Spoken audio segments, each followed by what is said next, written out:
Mr. President, I rise today to speak about the unaffordability of health care, a crisis created and perpetuated by my Democrat colleagues across the aisle. 15 years ago, without a single Republican vote, congressional Democrats authored and signed into law the so-called Affordable Care Act, also known as Obamacare. Ever since, congressional Democrats, without Republican support, have continued to prop up this failed system with tax credits and bogus incentives to hide a broken foundation. Congressional Democrats even expanded these tax credits under the guise of the pandemic, again on a wholly partisan basis, not once, but twice, which included setting a deadline for their expiration this year. Now, they're expecting the American public to believe that Republicans are culpable for what the Democrats have done. They have clearly broken the system. When Obamacare passed in 2010, Democrats promised the American people that this legislation would make insurance affordable. Sadly, this promise has gone unfulfilled.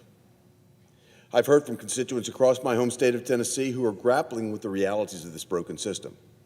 In 2014, the premium for a benchmark plan was $197. That's 2014. In 2026, that premium is expected to be $711. That's an increase of 260%. As if this wasn't enough evidence, take the story from a constituent in East Tennessee who's self-employed. He and his wife own and operate a consulting firm. For his family of three, their insurance premium for the exact same plan they had this year will increase from $1,400 a month to $2,200 a month.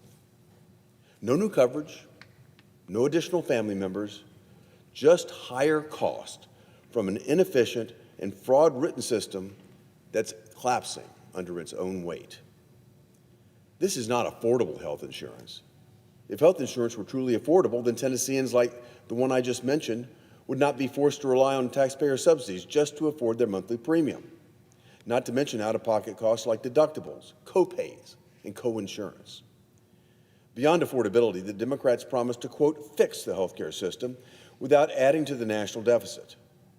Their reforms were supposed to lower the deficit by more than $100 billion.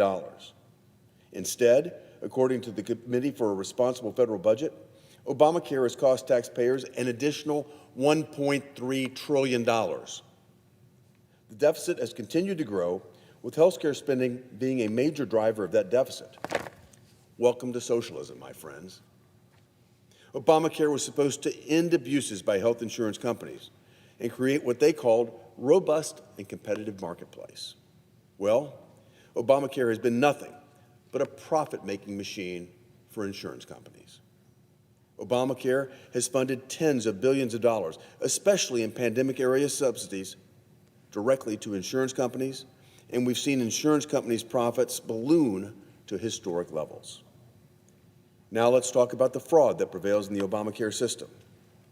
We will never have a competitive marketplace when that marketplace is riddled with fraud.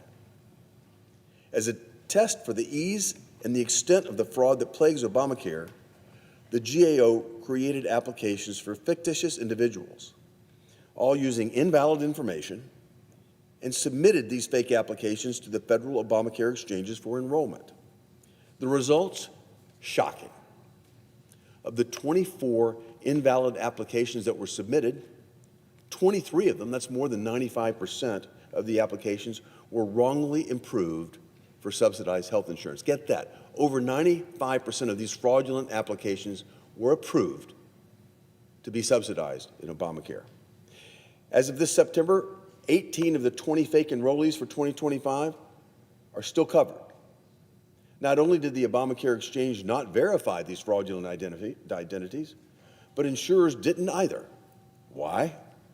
Well, perhaps it's because those 18 applicants paid more than $10,000 per month to the insurance companies for these non-existent patients. The money wasn't paid to the patients. The money was paid directly to the insurance companies to the tune of $10,000 each. No wonder the insurance companies are complaining. No costs, no services provided. It all falls to the bottom line profitability of the insurers when this happens. The solution to this floundering system created by the Democrats without a single Republican vote, is certainly not what Democrats have proposed today. They want to continue wasting Americans' hard-earned dollars. Earlier today on the Senate floor, there was a stark difference of views. On one side, Senate Democrats proposed a 3-year extension along with the repeal of anti-fraud provisions that we passed during the Working Families Tax Cut. More fraud, more waste, more ill-obtained profits for insurers. This unserious partisan proposal would cost a whopping $83 billion and would not lower premiums for 93% of Americans by a single cent. I oppose that effort.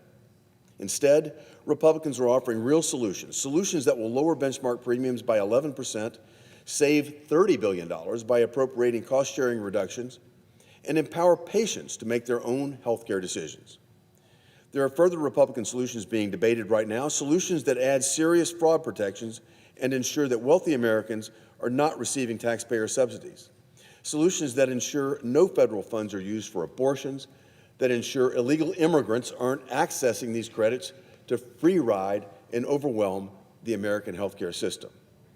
I hope my Democrat colleagues will stop playing their political games and begin to work with Republicans to actually lower the cost of healthcare for the American people. Thank you, Mr. President. I yield the floor and note the absence of a quorum.